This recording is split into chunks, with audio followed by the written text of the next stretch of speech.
383 संतांनी सगळ्यांनी ज्ञानोबरायला अभंग घेतले. ज्ञानाचा ज्ञानाचा ज्ञानाचा सागर ज्ञानाचा. काय गोड साऊंड सिस्टीम हो. मला असं वाटतं मला 2-4 म्हाताऱ्या उचलून टाकावं त्यांच्यावर, नजर लागू नये कुणाची. विठाला विठाला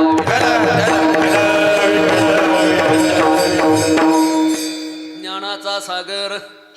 काय माझ्या नामदेवरायाने माऊलीचं वर्णन केलंय. माऊलीने महाराज आपला ब्रह्मपणा सोडला आणि ज्ञानोबरायच्या अवतारात आले. काय केलं माझ्या माऊलीने? सगळे संप्रदाय एकत्र केले ज्ञानोबरायने. चैतन्य संप्रदाय, दत्त संप्रदाय, नाथ संप्रदाय, आनंद संप्रदाय, 4ही संप्रदाय एकत्र केले आणि सगळ्याला सांगितलं परमार्थाचा अधिकार आहे. या रे लहान